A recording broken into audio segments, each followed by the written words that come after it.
Okay, future scientists. Got a science fair coming up and looking for a project that will totally wow your teachers? Well, get ready to build a winning project. Today, we're creating a tiny, living planet in a bottle.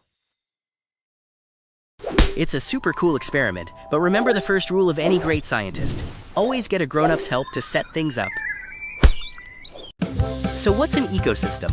Think of it like a bustling city, where plants, air, water, and soil all work together.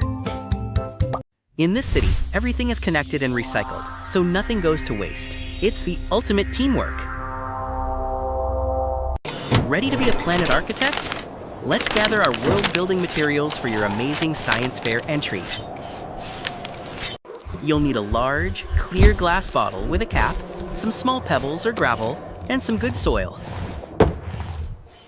And for the most important part, a few small plants. Mosses, small ferns, or other terrarium plants work perfectly. First up, we need a drainage layer. Add a layer of your small pebbles to the bottom of the same clear glass bottle.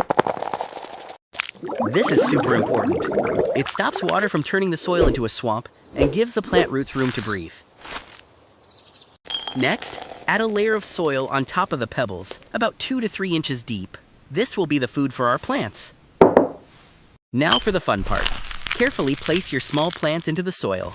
Use a stick or long tweezers to help you position them. Arrange them so they have a little space. You're not just planting, you're designing a miniature landscape. Now, give your new world a little drink. Add just enough water to make the soil damp, not a swimming pool. This is the final, crucial step. Screw the cap on tightly. Your tiny world is now officially sealed off from the outside. Place your finished ecosphere in a spot with bright, indirect sunlight, like near a window but not in the hot sun. So what's going to happen in there? How will it survive? This is where the amazing science kicks in. You've created a miniature water cycle. The sun's warmth heats the bottle, causing water to evaporate from the soil and plants. This water vapor rises, and as it cools on the sides of the bottle, it turns back into liquid. That's called condensation. Soon, those drops get heavy and fall back down onto the soil, just like rain. This is precipitation. Your plants get a drink.